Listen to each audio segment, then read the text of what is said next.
Hey y'all, so I wanted to come on here and share. Uh, October is the month of pregnancy, infant loss awareness month. I hope I'm saying that right. And so I wanted to come on here really to share my story, my testimony, also give an encouraging word to someone who's going through this currently. Because this is not easy. Now, I want to put a disclaimer out there that it's not a one size fit all with experiencing miscarriage. And I'm only going to speak on miscarriage. I have never experienced stillbirth. So I'm only going to be speaking on a miscarriage that I experienced back in February. And so going into it, this is my first miscarriage. So going into it, I always had this thing of my heart always went out to women who experience this type of loss. But I also wondered, like, how could you grieve something or someone that you've never met? That's always been in the back of my mind. Like, how can you grieve something or someone you never met? And it really was in my own ignorance, to be honest, ignorance as a woman and ignorance in research. And so when I experienced it for myself and someone said those words back to me, it was the most devastating blow to my heart. Because the moment I found out I was pregnant, I felt like I was already a mom, I was already in love, I was already, like, it was just like an instant feeling. And so for someone to say that to me, I soon then realized my own ignorance. Now, I never said it to anyone, but I wondered it. And that's bad too. And so I have two boys, and so I find out I'm pregnant. Go to the doctor. I'm excited because every time I go to the doctor, the first doctor's appointment, I always hear the baby heartbeat. And so they did an ultrasound and they showed me the fetal pole, which was this one, but they didn't see a heartbeat. And so I'm looking because I'm like, this don't look like no baby. Like, like y'all telling me y'all don't hear my baby heartbeat. This don't look like a baby. I'm a little confused because this never happened. So they scheduled me to come back. I'm worried at this point. They scheduled me to come back. Still no heartbeat. Scheduled me to come back again. Still no heartbeat. So by the third time they checked it, it started looking like this. So she told me that the next time I come back in, I think it was the fourth time, that if it wasn't anything new, that we would discuss miscarriage options. Now in this picture, she was telling me that it already looks like my miscarriage was coming soon.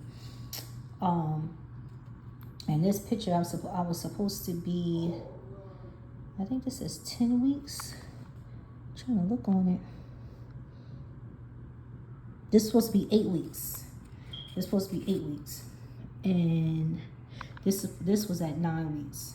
And so we went back and nothing. And so we started talking about, she sat us in this room.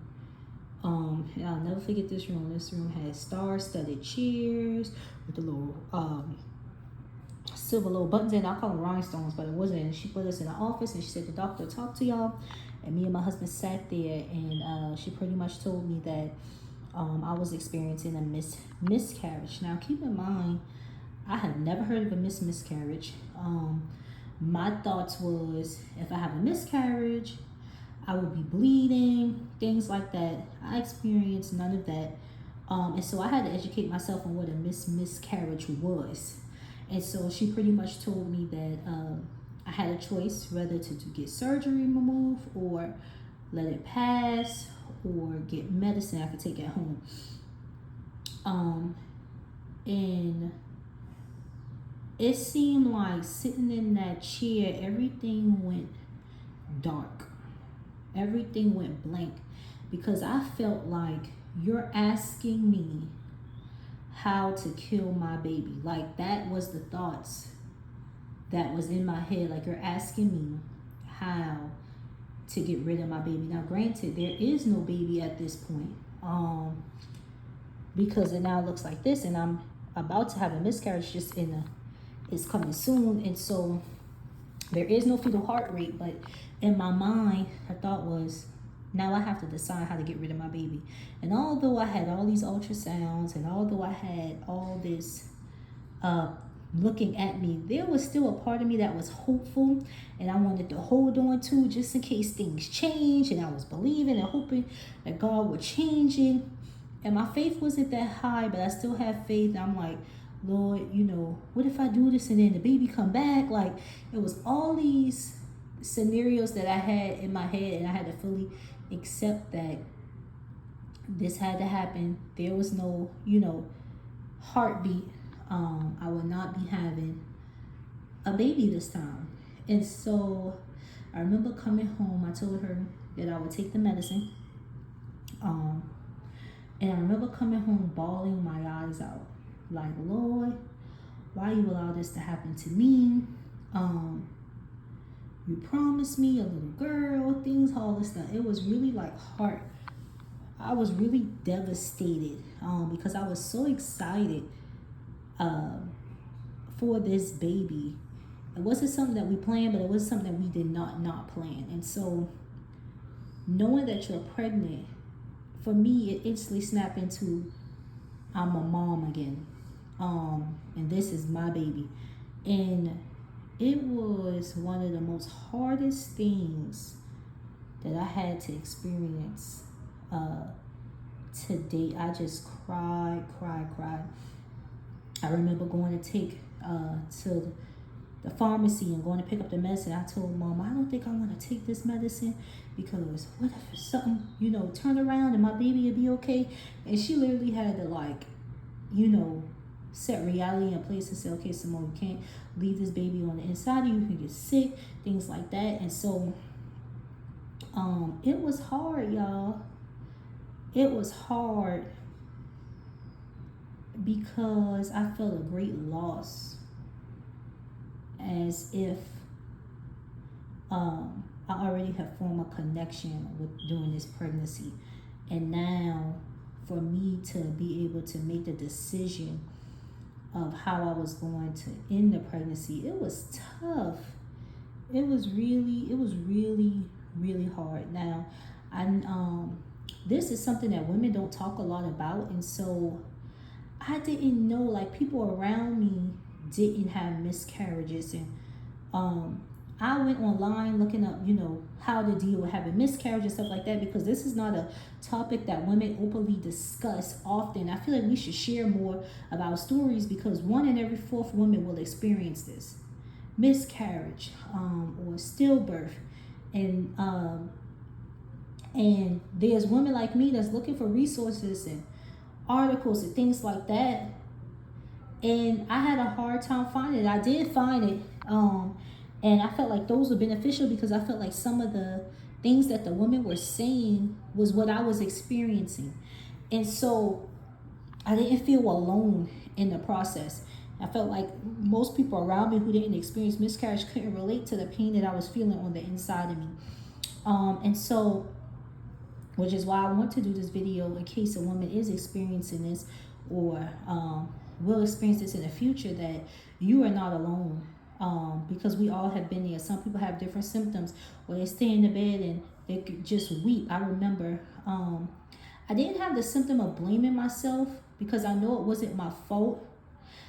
My question was most so directed to God of why you allow this to happen. I don't understand it. And I just kept saying, though you slay me, yet I trust you. Though you slay me, yet I trust you. I do not understand this. Though you slay me, yet I trust you. And so having the medicine, first they told me that I would experience mild cramping, and that was a lie. I felt like full-blown pregnancy contractions. I felt it all. It was like pushing out my other tube. Like I felt everything. Like I went to go get something to eat, and in the drive-through, that thing started hitting so strong. I was like, oh my gosh, these are full-blown contractions. They said it wouldn't hurt. They said it was just be a little cramping. It was not a little cramping. It was heavy. And so I took the rest of the day off, and I just laid there. My husband was a great support during it all, but it was a lot of pain passing that through.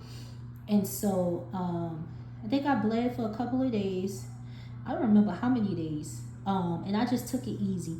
And so after the physical part was over, I had to deal with the emotional part of it, because it was really hard and challenging for me, because I started questioning, what does faith mean? Because I had faith that this baby would survive, and this baby didn't. Like, I don't understand. I just had to really sit down in my prayer closet and really ask God, like, the tough questions, not to question him, but I didn't understand it. And I remember speaking with my spiritual mom, and she was telling me how she experienced 6 miscarriages. She had twins at one point, and hearing somebody else's story, I'm thinking I am sitting here crying over one baby and one miscarriage, but she experienced this over and over again, and she never turned her back on God. And she's a full soldier when it comes to God, and that's what pushed her to trust in God and have faith in God more. And so hearing her story really encouraged me to push past the pain and say, okay, God, I got to walk through this. I got to heal this. I don't understand this. I don't understand why you allow me to go through it. But though you slay me, yet I trust you. I'm not going to turn my back. I'm not going to go the other side. I got to walk this thing through. And then the support of my family was like no other. And I'm very blessed and fortunate to have them as my support. And I could have come to them when I felt a certain way, and they checked up on me. They was more concerned about my mental than anything. But if you know me, I love my churn. And this was a blow. This was a blow that really hurt. Even to this day, this is the most hardest thing that I had to deal with to date. Was this miscarriage. And at the time, I didn't understand it, but I understand it now. Because this miscarriage was back in February, and I don't remember the date in February, but they told us to wait 6 months to try again. And again, we wasn't not trying. We wasn't trying, but we wasn't not trying. And I always keep this because I always want this to be a reminder of God's faithfulness. So I keep it in this folder. But then we were blessed with Serenity Grace. I found that I was pregnant with her in July. And is this upside down? I think it's upside down, y'all.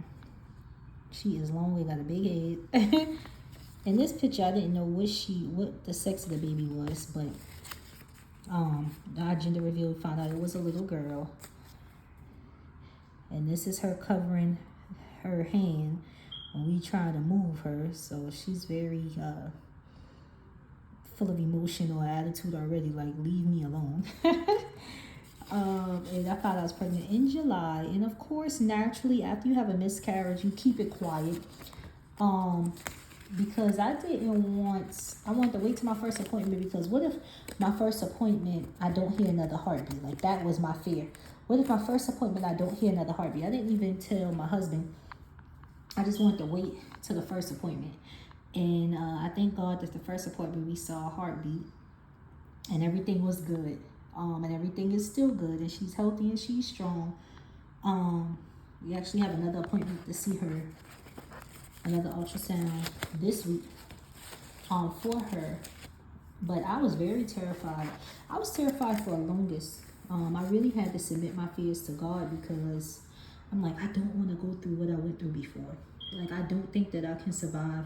And I remember even at a stage where I had some bleeding, and I was so scared my first trimester. And I was like, Lord, I cannot. Please protect my baby. I will not be able to survive another miscarriage. Like, please protect my baby. I just remember saying, please protect my baby. I cannot survive another miscarriage. Please protect my baby. because I was so scared. And after miscarriage, you were so on P's and Q's of when you're pregnant again. And I remember at one point in time I was saying I didn't want to be pregnant again because I was so scared that I wouldn't enjoy it because I would be so timid. I would be so on edge about every little thing. And I did have my moments, but it wasn't like what I thought. And so with this baby, it allows me, I have a pelvic pain. This little girl was something else, my skin dry, my everything else. But I promise you, like, I wouldn't trade it for nothing in this world. Like, to be able to experience a loss and then God bless you a couple of months later with life, it makes you appreciate it 10 times more. And God kept his promise. And looking back on it now, I see why I had to go through this miscarriage, because it birthed something out of me. And it definitely birthed the Healed Woman Conference, because I had to walk that thing out on healing myself while he also gave me ministry work on healing with other women. And so I realize now why I had to go through it. But initially, listen, it was painful. And so this month, I reflect on all the women that went through a miscarriage. My prayers are with you to strengthen you through this. You are not alone. It's not your fault. And I pray that God gives you the healing and the comfort that you need, and that you do get your rainbow baby. For those that experience stillbirth, I have never experienced that, but my heart goes out to you as well. I could just only imagine hearing your story with being able to push a full-blown baby out and then saying goodbye. Like, that was something else that I thought of. Not to downplay what I'm saying, but you know how you feel like you're going through the worst of the worst and somebody else is going through worse. Because during that time, someone I know did go through a stillbirth, and it was like, man. And so I just say to say, it's hard. Don't let nobody lie to you. It's hard. It's tough. You will cry. There's been days after that where I cried. Even through this journey, when I start to complain about pain and things like that, I think back to my miscarriage. And how dare I complain? How dare I complain? And I should always be thankful. And so that's what the mindset that I've had. And so, yeah, y'all, that's my story. And I pray that my story encourages you. If you need any support, if you need any help, prayers, tools, please reach out, because I've been there. Some women have experienced multiple miscarriages, and I know that has taken a toll on women as well. And so we should be more vocal about the stories that we share, and sharing our experience when it comes to miscarriage. Okay? All right, y'all. So I love y'all. I hope that y'all have a great day. Bye.